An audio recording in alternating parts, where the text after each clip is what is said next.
U.S. foreign arms sales increased significantly last year, largely due to its military support for Ukraine in its battle with Russia.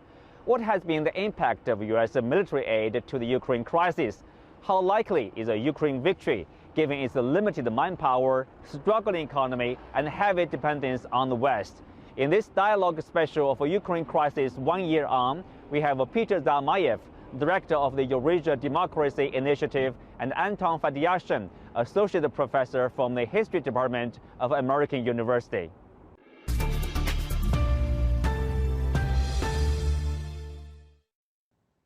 Welcome to the discussion, Mr. Peter Zalmayev. Nearly 1 year ago, you said the legitimacy of the Western world rides on the outcome of Ukraine. That's 1 year ago. Now, the war has been going on for 1 year. For those who are not familiar with this, what you have said, can you talk more about what did you mean at that time? And also, given the stalemate in the battlefield, what do you make of what you have said a year ago? Well, what I really meant was something that was reiterated by Boris Johnson, actually, the former Prime Minister of Britain, who actually said that NATO bears part of the, at least part of a significant part of the responsibility for where we are right now. Not in the way that the Russian propaganda is saying, that NATO ever had any sort of aggressive designs on Russia and was planning to attack Russia, but rather the opposite.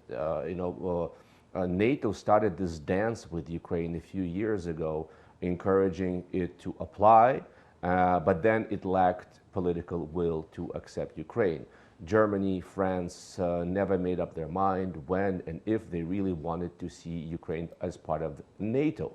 And so this emboldened our enemy, this emboldened Vladimir Putin to strike, because essentially Ukraine has been left without the protective umbrella of NATO. So there's that moral, I think, responsibility that the West bears. But at the same time, another very significant component is that, considering what the West has said and done to help Ukraine fight off a Russian invasion, this means walking away from Ukraine right now would be a tremendous blow to its legitimacy, meaning its the credibility of its words, especially after a precipitous and chaotic withdrawal of the United States Army from Afghanistan. This is something that America can no longer afford, this sort of hasty withdrawal and an abandonment of an ally. Let's say if there's a plan by NATO or from Western supporters in terms of the next step of the war by supplying offensive weapons like missiles, tanks, or even fighter jets, for example. So they hope that Ukraine could create a balancing force, if not victory, against the Russian military. So they can sit at the negotiation table and probably strike a balanced deal. Yes, indeed. Obviously, the Ukrainian government has staked a maximalist position. Victory will be returned to Ukraine's 1991 borders, including the Crimea and the parts of the Donbass, which Russia essentially annexed de facto and de jure recently since 2014. Well, having said that, once again, those are maximalist goals. It is, militarily speaking, it's a big question if Ukraine will be able to win back all of this territory. But for now, I think the understanding is that it hasn't won back all that it can and it needs.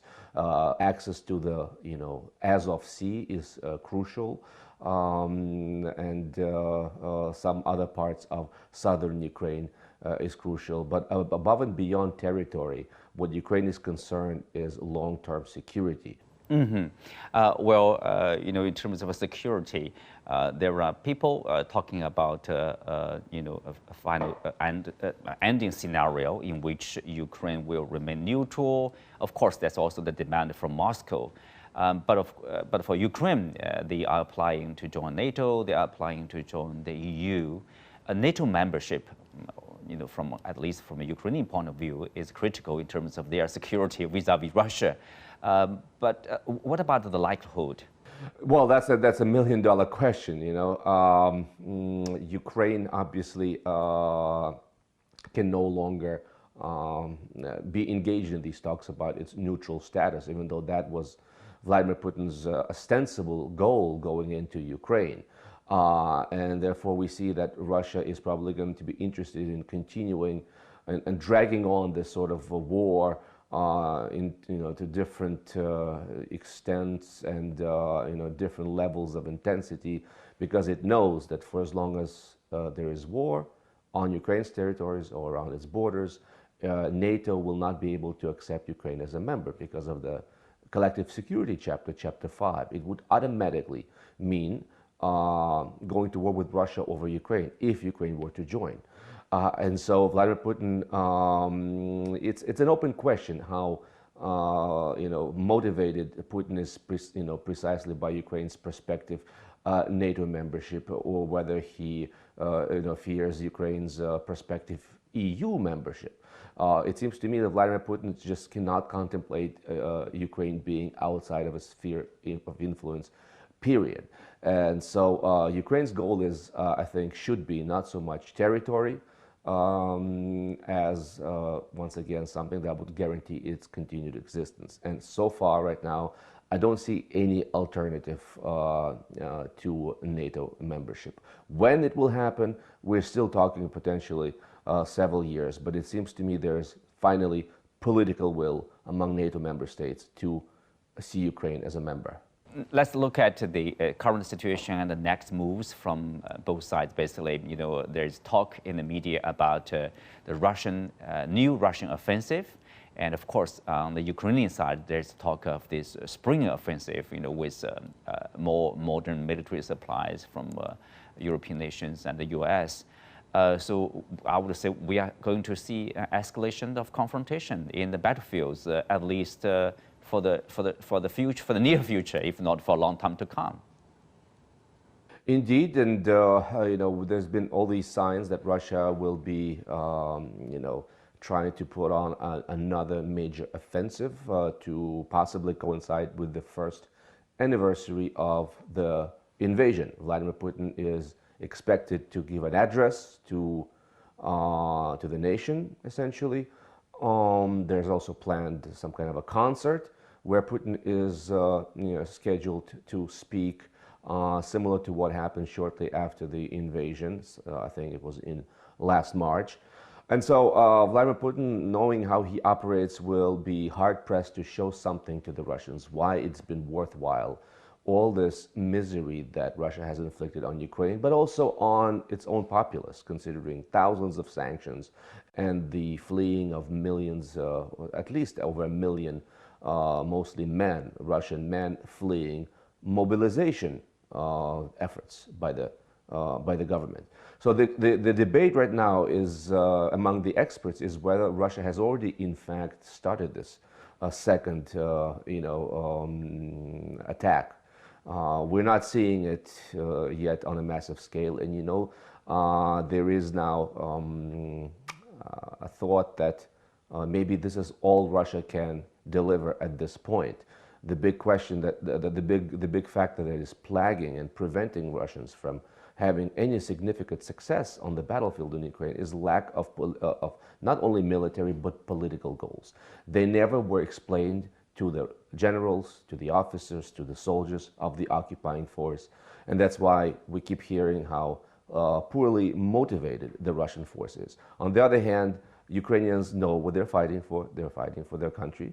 They're fighting for their families, and I think we will see before the summer a major Ukrainian counteroffensive as Ukraine keeps receiving high caliber guns and missiles, longer and longer range missiles, and a whole array of modern Western tanks, including the Leopards. I think the priority, my speculation, will be once again access to the Azov Sea, maybe in the area of Melitopol, to try to break this land-based corridor that Russia is using to connect Crimea to the rest of Russia.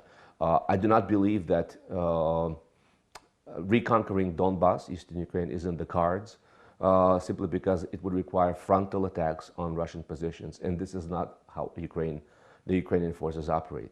Mr. Zalmayev, you have been reporting from Ukraine for many times, and you have witnessed the different stages of the conflict actually over the past year. Tell us, what is the life, for example, in the capital city Kiev like? Has life, beyond the western part of the country, that's where the battles, goes on, returned to normal? Well, yes, that's a good question. We keep redefining the word normal.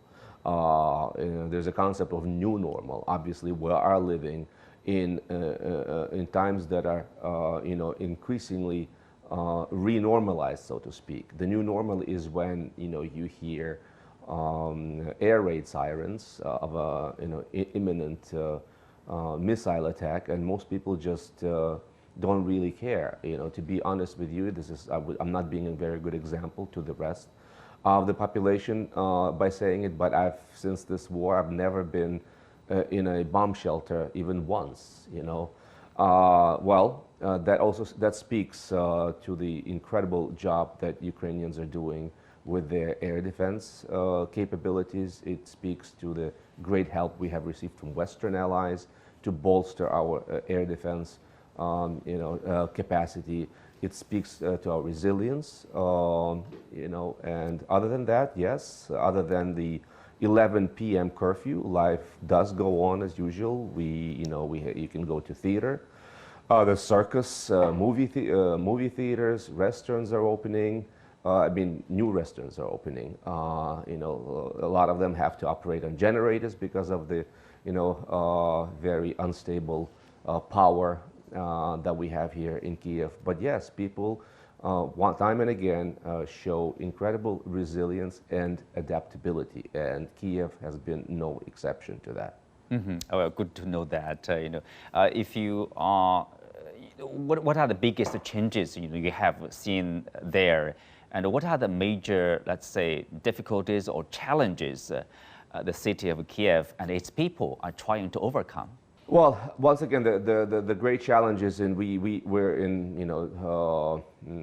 we have different, obviously, socioeconomical situations. A lot of people simply have been left without a job. I would be lying if I said that economically we're doing all that great. The Ukrainian economy has suffered a 40% drop in GDP, and unless if we didn't have these IMF infusions of cash on a monthly basis, I don't think the economy would continue to exist. It's plain and simple. So a lot of cash-related problems for a lot of people. Let's be blunt about this.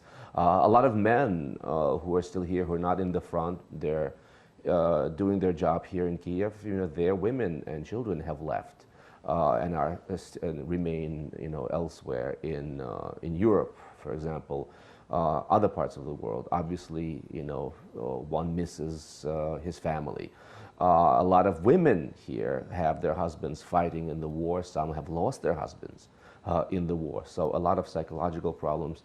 And generally speaking, as we are nearing this 1-year anniversary, obviously this, brings to mind the in all vivid colors, that moment, which was a terrible moment by all, accounts.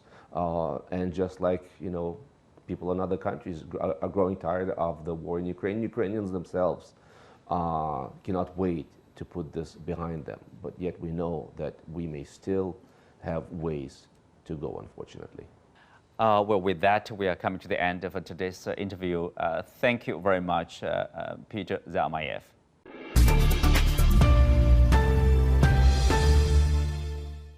Well, let's start with some figures. We have U.S. foreign arms sale grew significantly to almost 52 billion US dollars, up more than 49% year on year last year. This is according to data released by the U.S. Department of State. That kind of increase is mostly due to U.S. military support for Ukraine in its war against Russia. What's your take on this sharp increase of the arms sales, what does it reveal about the U.S. role in this Russia-Ukraine war? Well, the sharp increase is a sign of something that the United States government has never made a secret of, which is that it is the main supplier of weapons to Ukraine. The United States has always been the world's leading arms salesman. Russia is a second.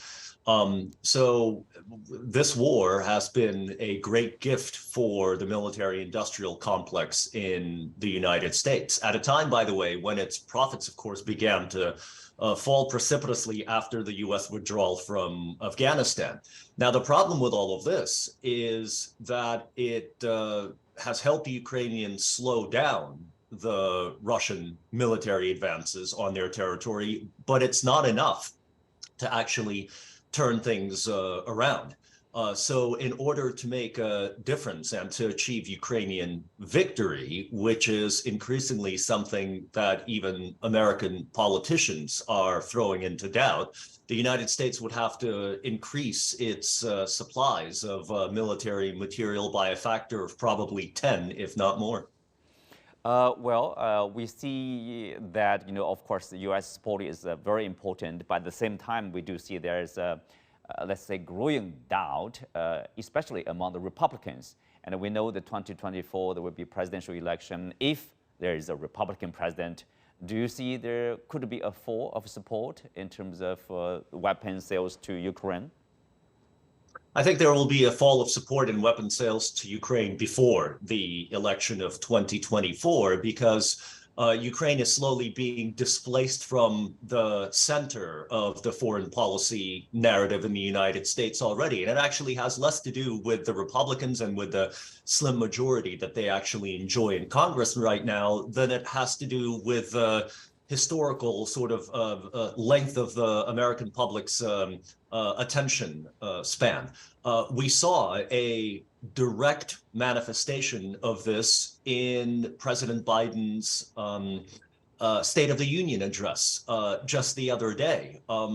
It was about an hour and 10, 15 minutes long. The overwhelming bulk of this address had to do with domestic policy. And only at the end did President Biden tack on the two overriding foreign policy issues, Russia, with the Ukrainian ambassador there, and then China with the balloon and a whole bunch of other issues. This was most likely a soft launch of President Biden's re-election campaign in 2024. And if that is so, I think that the speech was a clear indication that the focus of that campaign is going to be on domestic issues, not on foreign policy issues.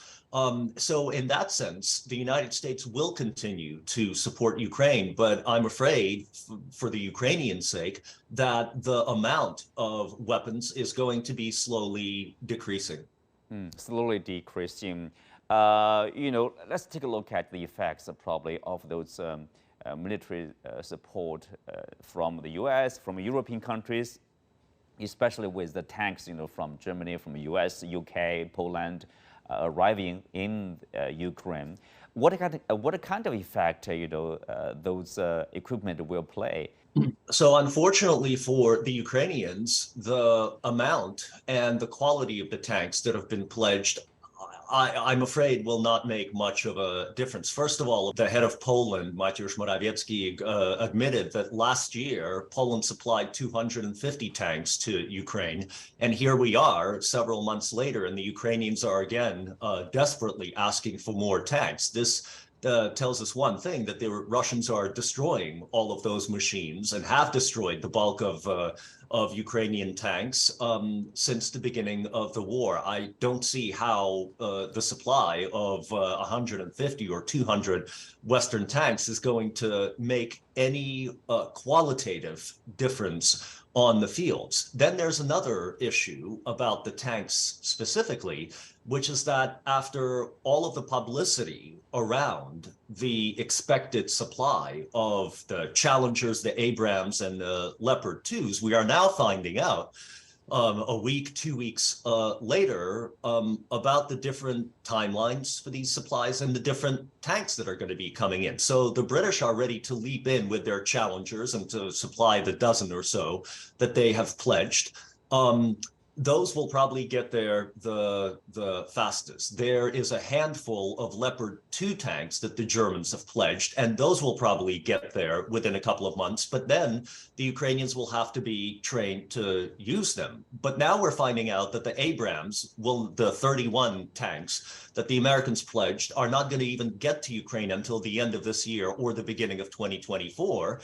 And finally, the Leopard 2 tanks, the most advanced German-built tanks that NATO countries possess, it turns out that the bulk of the European-provided tanks are not going to be Leopard 2s. They're going to be Leopard 1s. These are tanks that were decommissioned in 1985 and had been built back in the 1950s and early 60s. So in terms of the quality and the quantity of the supply, we are now finding out that the Ukrainians are not really going to have the quantity and the supplies in time to make a huge difference, especially with everyone expecting a major Russian advancement. Do you see the European countries, at least the ruling class, they are determined to carry on the war as long as it takes, probably? I think that so far the consensus among the political elites in Europe, definitely, and they seem to be making no secret of it, and the same in the United States. NATO, with a handful of allies in the Pacific area, are willing to support Ukraine until a victory. The question is, will there be a clean Ukrainian victory? There are growing doubts about this, but the commitment is there, and everyone seems to be doubling down, both in Moscow and in Brussels and in Washington and in Kiev. Unfortunately for the Ukrainians, right now, the pendulum is swinging against their favor in the Donbass along the entire line. Now, the real question is the populations of all of these respective countries. Again, let me go back to what I mentioned before, Joe Biden's State of the Union address. I think the Biden administration has already registered the fact that the American population, by and large, is losing interest in this war and would rather see the billions of dollars invested in the United States. We're seeing the same phenomenon unfolding in Europe, where the populations of Europe are losing interest in this war. And so the question is, when will the political elites of the West sort of register the signals? When will the signals reach a critical mass, and when will that affect policy? I don't see this changing anytime soon, but I imagine that by the summer, we may be facing some radical changes in positions over this conflict from all sides. Mm-hmm. Well, recently, UN Chief Antonio Guterres has warned that further escalation of the Russia-Ukraine conflict could mean the world is heading toward a wider war. Are we seeing that trend? In particular with NATO countries directly or indirectly, mostly, I guess, involved in the war? The risk of a direct clash is always there. I'm hopeful that that will not happen, but unfortunately, there's not much talk about a diplomatic solution right now. The Ukrainians have made it clear that they expect to reconquer the entire extent of their territory within the 1991 borders, which means reconquering the Crimea. The West seems to be, in terms of narrative, supporting the Ukrainians, although we don't know what's happening behind closed doors. So maybe there are other, more nuanced conversations going on. But again, I think that this spring going into the summer, we may see a change in rhetoric as the war becomes unsustainable, first and foremost, of course, for the Ukrainians. On the side of Russia, they are under these biting sanctions from the US, from the EU. Of course, its economy suffered. The nation as a whole suffered from that kind of sanctions. But at the same time, we are not seeing Russia basically was putting on its knees, as expected by the West, right? Yes, that's right. So, discussing the sanctions depends on what the goals of the sanctions were. I think that that in itself has evolved over the past months. I think the initial expectation in the EU, in Brussels and in Washington, was that the sanctions would deal this short, sharp blow to the Russian economy, lead to massive instability and the regime change in Moscow. That clearly hasn't happened. Then the hope was that the gradual pain and the threat of greater sanctions would force the Kremlin to change its approach to Ukraine to stop the war. That clearly hasn't worked. Meanwhile, the sanctions have created a massive blowback, first and foremost for the European economies. And now, with the IMF having just published its prediction for this year, we're finding out that despite the crushing sanctions, which certainly have created problems for the Russian economy is slated to grow by 0.3%. Now, this is by no means something to be proud of, but given that Russia's under a cumulative sum of about 12,000 sanctions, it is a miracle that the economy is actually slated to grow this year, and that it shrank much less than the initially expected 20 or 15%. And as a matter of fact, the Russian economy for this year, again, according to the IMF, seems to be expected to perform better than the British and the German economy. So yes, the sanctions have created problems. The Russians will have to deal with them, but they have not yet achieved the stated goals. What's the solution to this conflict? Well, I think the solution will start with the lowest hanging fruit, which is the question of Ukrainian neutrality. And it sounds according to what most of the reports have been, that was one of the key issues about which the Ukrainians and the Russians seemed to agree in late March during the Istanbul talks, which the Western powers then rushed to prevent from being signed. That's the easiest part of the solution. The question is, the neutrality status will apply to Ukraine within which borders? Because now that the Russians have officially annexed large parts of Ukrainian territory, it's going to be nearly impossible for the Kremlin to give up that territory in exchange for neutral status and the demilitarization of Ukraine. And at the same time, for any Ukrainian government in Kiev, be it Zelensky or his successors, it will be impossible to give up Ukrainian territory in exchange for any kind of security guarantees from Russia. So I think that after this sharp, violent, tragic part of the conflict is over, we will be looking forward to a very long-term negotiation process with the usual diplomatic give and take and nuances and backroom deals, because this is going to be a very difficult issue to solve. And so the easiest part will be neutrality, and by far the hardest part will be the question of borders. Well, that's the end of our interview. Thank you, Anton. Thank you for joining us. Thank you very much for having me.